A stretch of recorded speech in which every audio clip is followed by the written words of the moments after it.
we are nearing the end of our study on Moses. We have one more week on Moses. You could obviously go an entire year on Moses. We had to kind of shorten it down to about 5 weeks. But we've been looking at the life of Moses, and we come to a point in the life of Moses today that in so many ways is tragic. And yet at the same time, if you just pause for a moment and reflect for a moment, it can become incredibly personal. I know it has for me. One of the things you find about the children of Israel, if you were to just start reading in the book of Exodus, read Exodus, Numbers, and Deuteronomy. Leviticus is all about the sacrificial system. Genesis leads us up to Moses. But if you take those 3 books of Exodus, Numbers, and Deuteronomy, and just read the story of the Israelites as they're coming out of Egypt, you would step back in absolute shock at how difficult, stubborn, and rebellious they were. Here's the first example. This is when they get to the Red Sea.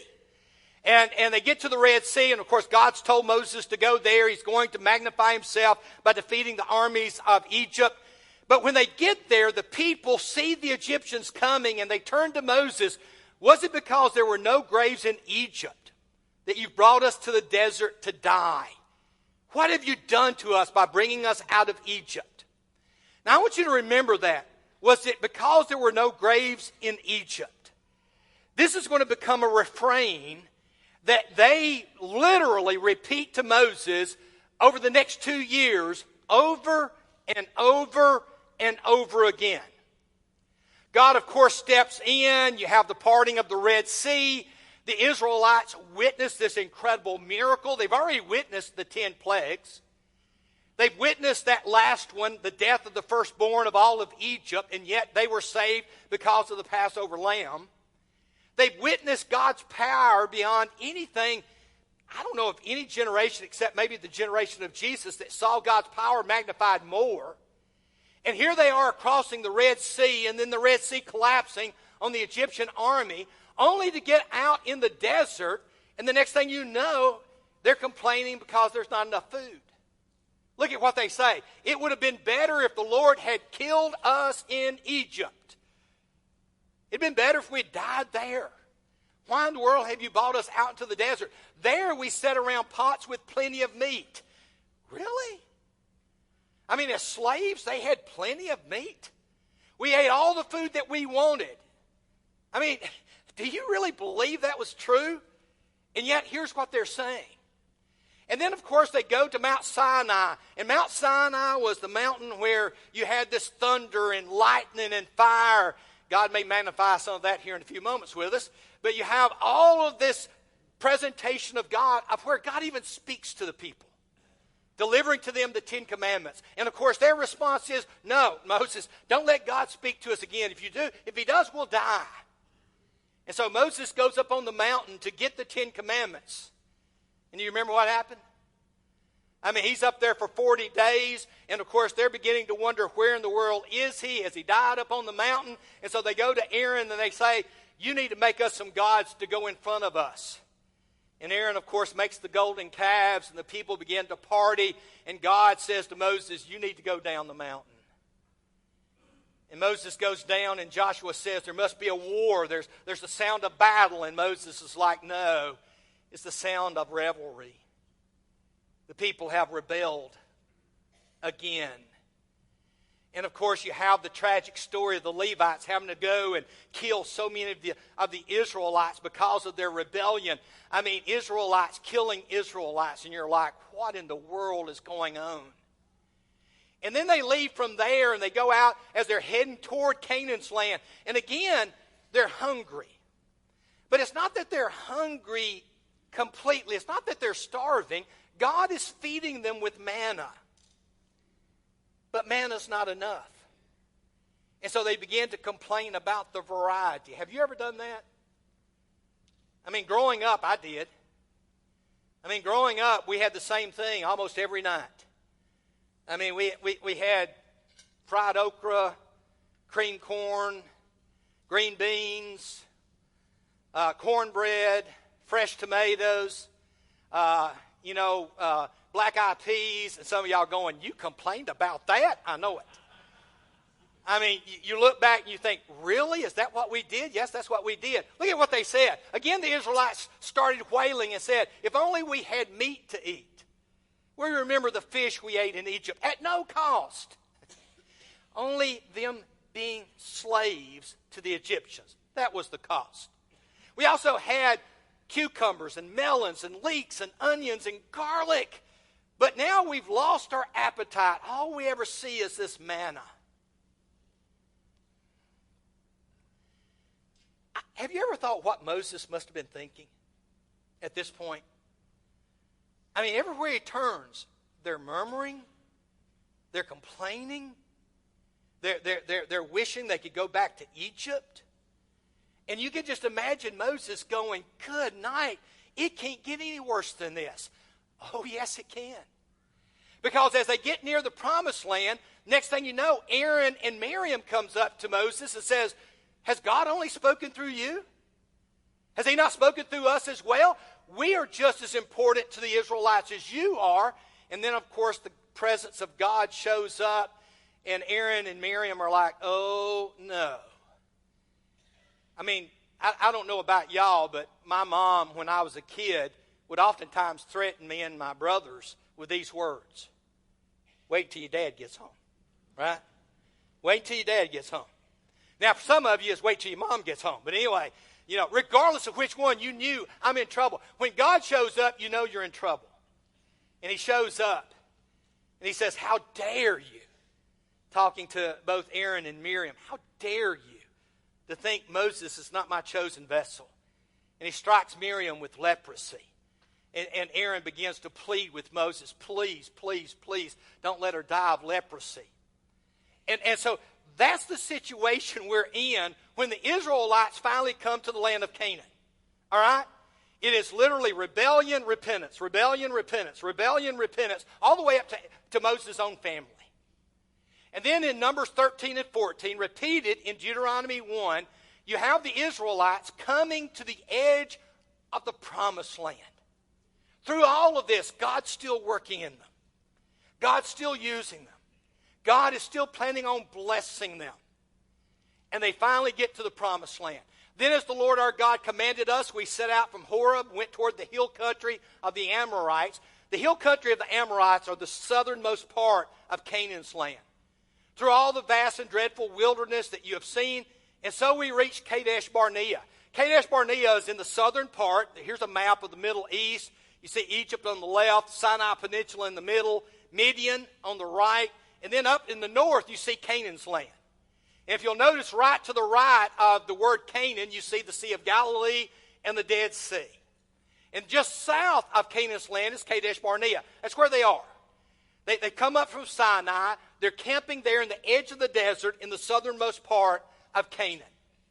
And God comes to Moses, and before he does, Moses says to the people, you've reached the hill country of the Amorites, which the Lord our God is giving us. Now, what's Moses fixing to do? Moses is fixing to challenge the people to be faithful to God, knowing how unfaithful they had been over and over and over again. So you have to listen carefully to Moses' words, because he's trying to build them up. He's trying to convince them, you can do this. With the help of God, we can do this. And so he begins by saying, you've reached the hill country of the Amorites. You've reached Canaan's land, which the Lord our God is giving us. And then I love what he says next. In fact, see, the Lord has given. He's already done it. No, you haven't taken the land, but it's as good as taken. God has assured us that the land is ours. He's not just giving it to us. He's already given it to us. And so he says it's time for us to go. I love the language here, because in so many ways, Moses' language is the same language as Jesus' language. As Jesus is about to ascend back to heaven, he says to us, I need you to go. and make disciples of all nations. Here, go and destroy and drive out all of these nations. In the case of Jesus, it's bringing the nations in, not driving them out. But much the same message. You need to go. And notice what he says. Go up and take possession of it, as the Lord, the God of your ancestors, told you. The promise you've always heard of. Going all the way back to Abraham, all the way back to Isaac, all the way back to Jacob, the father of the 12 tribes, is that this land that we're on the border of is ours. So it's time to go.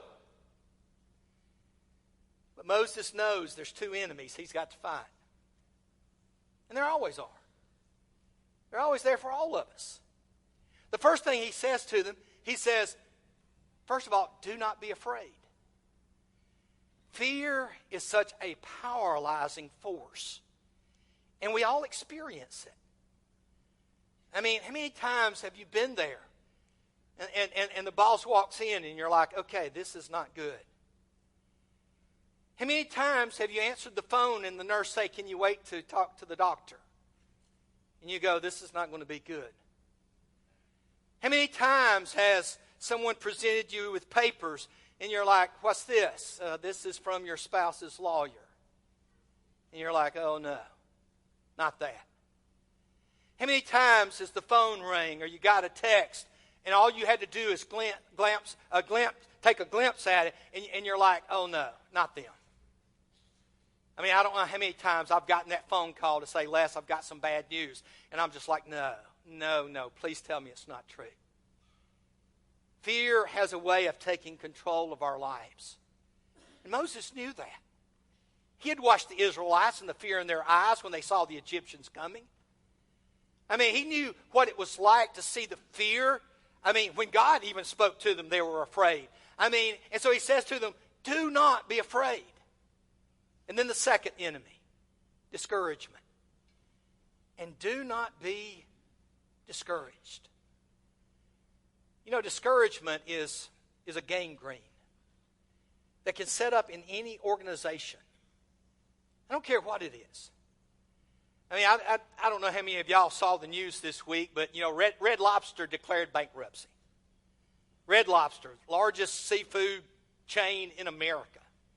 And they declared bankruptcy. And when the news first came out, the news was they declared bankruptcy because they had these all-you-could-eat shrimp specials. And Americans ate too much shrimp. Okay? Now, if that was the case, they would have lost money years ago with the all-you-can-eat crab legs. I'm telling you that. But I went and read more about what happened. And what happened was a company where discouragement set up. Where people who'd worked for the company for 15, 20, 30 years began to quit. Because the company wasn't the company it used to be. It's what discouragement does to people. I mean, it just literally eats them up from the inside. And churches go through that. I don't know of any church that hasn't gone through seasons of discouragement. I mean, every church I've ever worked for, we've gone through periods of discouragement. And you're like, how in the world are we going to get out of this? And y'all listen, it just takes a little bit of negativity to create it. Watch how it happens in this text. So the Lord said to Moses, send some men to explore the land of Canaan, which I am given to the Israelites. From each ancestral tribe, send one of its leaders. And so they began to pick leaders, 12 of them in all, young men. These are leaders who are up and coming. They're not the elders because these guys have got to basically spy out about 250 miles of land from the bottom of Canaan all the way up to the top. And so they pick out one from each of the 12 tribes of Israel. Joshua from the tribe of Judah. Caleb. You have all these guys who are stepping up to spy out the land. Okay? And so he sends them up into the land with this task. Go up through the Negev down there just north of Kadesh Barnea. Go up through the Negev, on into the hill country. That's where Bethlehem, Jerusalem, all the way up to Galilee is. See what the land is like, whether the people who live there are strong or weak, few or many. What kind of land do they live in? Is it good or bad? What kind of towns do they live in? Are they unwalled or fortified? How's the soil? Is it fertile or poor? Are there trees in it or not? do your best to bring back some of the fruit of the land. It's basically in July, late summer, when the grape harvest is just starting to come in. And so the men take off to spy out the land. And you see here a little bit closer in the map, you've got the Sea of Galilee up to the right north. You've got the Dead Sea. They're in Kadesh Barnea, and they head just due north. And they're going to go all the way up north of the Sea of Galilee up into modern-day Lebanon, spying out the land that would become the land of Israel. And so 40 days later, they come back. 40 days to go all the way to the tip top of the north, all the way back, collecting samples of the food. I don't know if you remember as a kid, but I remember in Sunday school of having those pictures of the spies bringing back a pole with just huge clusters of grapes on it to illustrate how rich the land was. And they come back and their response is this: we went to the land to which you sent us, and it does flow with milk and honey. Here is its fruit, and they're showing everything that they've been brought back.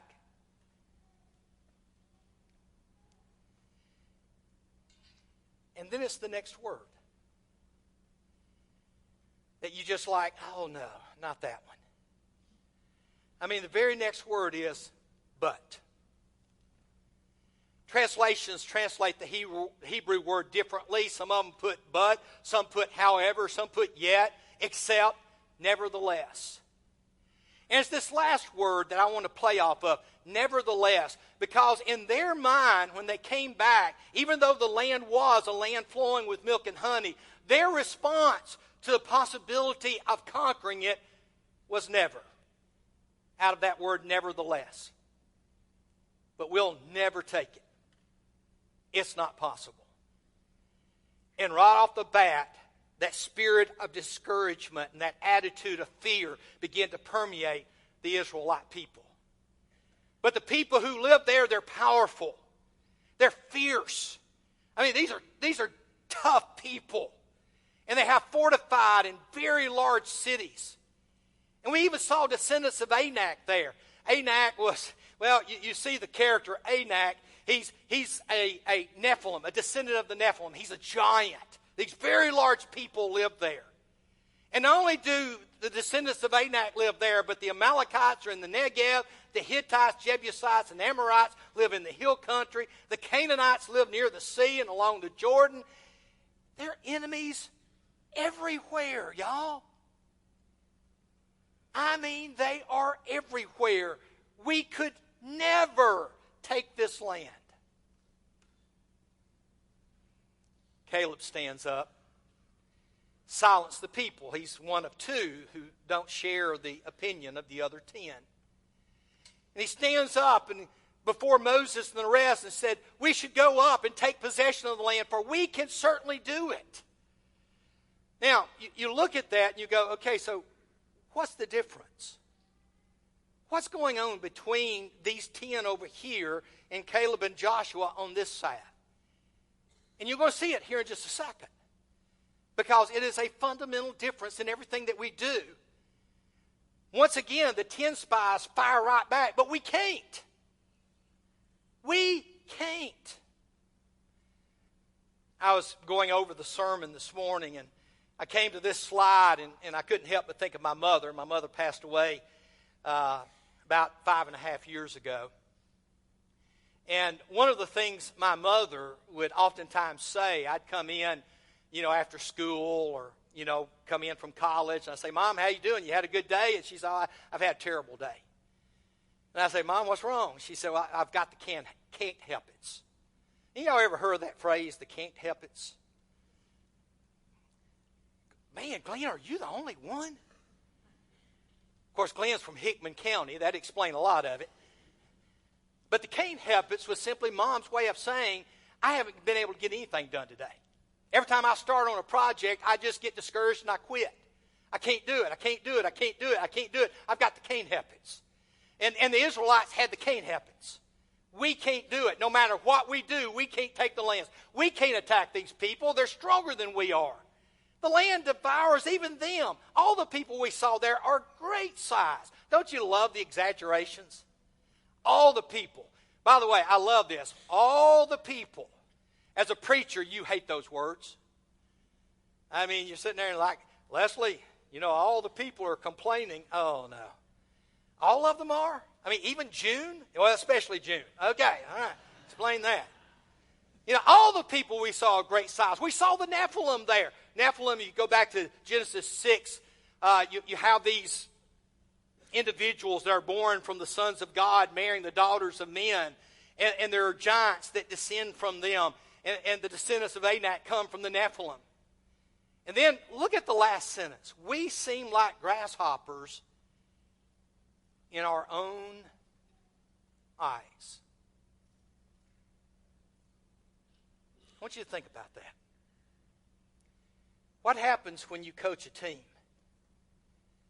And the team's attitude is, we're like grasshoppers against the Crimson Tide. Boy, that's the spirit you want to take into the game, Blake. We're like grasshoppers against the Boston Celtics. Celtics are already up 3-1 in their division. I mean, we're like grasshoppers, and you just fill in the blanks. And so their attitude is we're like, and not only that, but we look the same to them.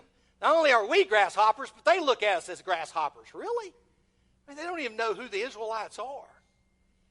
And then guess what? Back to the old refrain. If only we had died in Egypt.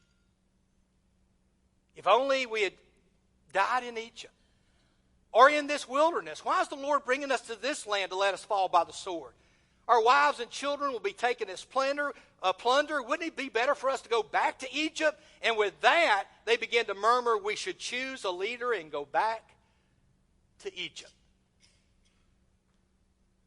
In other words, Moses, we don't want you anymore. We can't do it. We know we can't do it, and it's time to pick a new leader.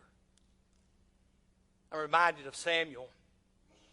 When Samuel came to the Lord and he said, the Israelites want a king. And God said to Samuel, Samuel, they haven't rejected you.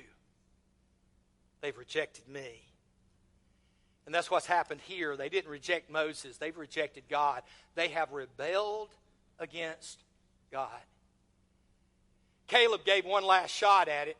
And by the way, a never attitude always leads to disaster among the people of God. Caleb says, the land we passed through and explored is exceedingly good. And if the Lord is pleased with us, he'll lead us into that land and will give it to us. Only do not rebel against the Lord. Do not be afraid of the people of the land, because we'll devour them. The land won't devour us. We'll devour the people of the land. Their protection is gone, but the Lord is with us. Do not be afraid of them. Do you see the difference between the 10 spies and Caleb and Joshua? You see, the Lord is in the story with Caleb and Joshua. The reason they can succeed is not because of their own strength, but because of the strength of God. I don't know how many times in the history of the church we couldn't do it. And that ended it. We never could do that, or we never tried that before. We don't need to try that. We're not going to be able to accomplish that. We're just not strong enough, or our people are not rich enough, or we're not gifted enough. And whenever it's about we and not about the Lord, then the prophecy is fulfilled on its own. And that's what Caleb knew. And he said, y'all, it's not about us. It's about God. God's already given us the land. Moses has already said it. We can do this. And the response of the people, let's stone them. I mean, they get together and said, we're going to stone Joshua and we're going to stone Caleb and we're going to shut them up. And that's when God shows up. You remember when Miriam and Aaron were complaining and all at once God shows up? It's never good. Well, here now all the people are complaining and they're threatening to kill the 2 spies who had faith in God, and God shows up. And the presence, glory, Shekinah of God appeared at the tent of the meeting to all they all saw it. And they all knew this is not good. And the end result is Moses prayed. And I love Moses' prayer. He and Aaron are on the ground. They're flat down. They know what's coming. And Moses prays one of the most powerful prayers. And let me tell you, it's a prayer that I appreciate so much. Now, may the Lord's strength be displayed. I want you to look at that. May the Lord's strength be displayed. What's the Lord's strength? Well, He's going to punish them. No. Look at what the Lord's strength is. Just as you have declared, the Lord is slow to anger, abounding in love, and forgiving sin and rebellion. I know that the guilty have to be punished, Lord, but would you at least forgive the people? And God does. I have forgiven them, just as you ask.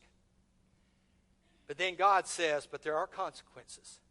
And look at the word, nevertheless. Nevertheless, the 10 spies, they're dead.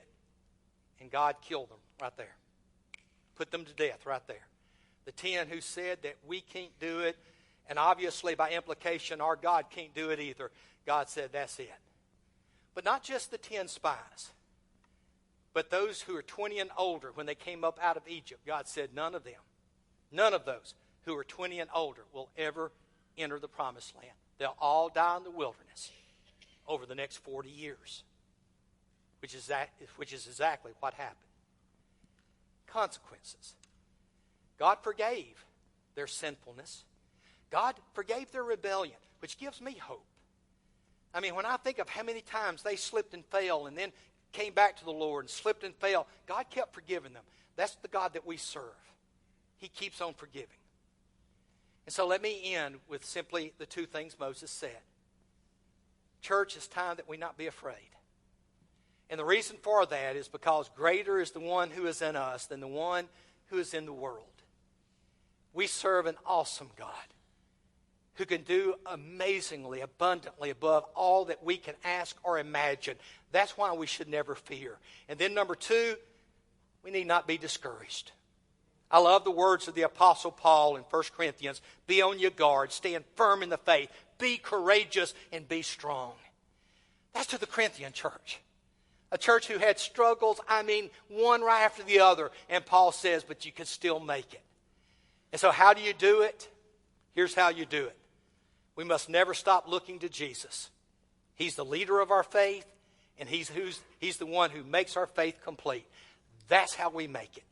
We keep our eyes on Jesus. And so can I ask you this morning, are your eyes on Jesus? Have you been keeping your eyes on Jesus? Perhaps you've never put your eyes on Jesus.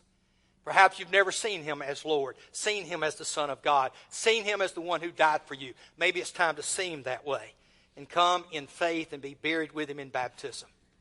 Or it may be that you, like the Israelites, and like I have on occasion as well, taken my eyes off Jesus. And that's what Satan wants me to do.